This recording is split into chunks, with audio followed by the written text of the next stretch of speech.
ଟିକେ ରହିଯାଆନ୍ତୁ, ଭିଡ଼ିଓଟା ଟିକେ ଦେଖିଦେଇକି ଯାଆନ୍ତୁ। ଭିଡ଼ିଓଟାରେ ଯେ ବନେଇବା କଖାରୁ ଖଟା, ଆମ ଭିଡ଼ିଓ ଯଦି ଭଲ ଲାଗିବ ଲାଇକ୍ କରିବେ, ସବସ୍କ୍ରାଇବ୍ କରିବେ, ସେଇଟା ଜମା ଭୁଲିବେନି।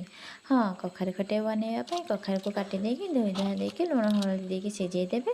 ଆଉ ସିଝେଉଥିବା ଟାଇମ୍ରେ ତେନ୍ତୁଳିକି ମୁଣ୍ଡ ବାହାର କରିଦେବେ। ଆଉ ତା ପାଇଁ ମଧ୍ୟ ମସଲା ଦରଦରିଆ ମସଲା ବାଟି ଦେଇଥିବେ।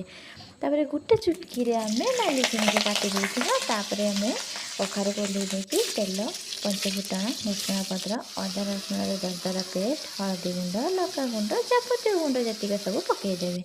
ପକାଇ ଦେଇ ସାରିଲା ପରେ ତାକୁ ଭଲ ଭାବରେ ଟିକେ ନାଡ଼ି ନେଡ଼ିକି ସାଇଜ୍ କରିଦେବେ। ଆରେ ସାଇଜ୍ ମାନେ କ'ଣ, ମାନେ ତାକୁ ଭଲ ଭାବରେ କଷିଦେବେ। କଷି ଦେଇ ସାରିଲା ପରେ ଆମେ କ'ଣ କରିବା ନା ଟିକେ ପାଣି ଦେଇଦେବା। ପାଣି ଦେଇକି ଆଉ ଟିକେ ଭଲକି କଷିଦେବା। ତାପରେ ସିନା ଆମର ହେଉଛି କି ସ୍ୱାଦ ଅନୁସାରେ ଲୁଣ ପକାଇବା।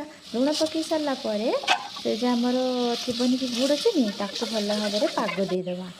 ତାପରେ ଆମେ ପାଗ ଦେଇ ସାରିଲା ପରେ ତାକୁ ଭଲ ଭାବରେ ଘାଣ୍ଟି ଘାଣ୍ଟି ଘାଣ୍ଟି ଘାଣ୍ଟି ଘାଣ୍ଟି ଭଲକି ଆଉ ଟିକେ ପାଗ କରିଦେବା। ତାପରେ ସେ ଫୁଟି ଫୁଟା ଗଲା ପରେ କଖାରୁକୁ ସେଇଠି ଆମେ ଢାଳିଦେବା। ରେଡ଼ି ହେଇଯିବ ଆମର ଗୋଟେ ଟେଷ୍ଟି କଖାରୁ ଖଟା।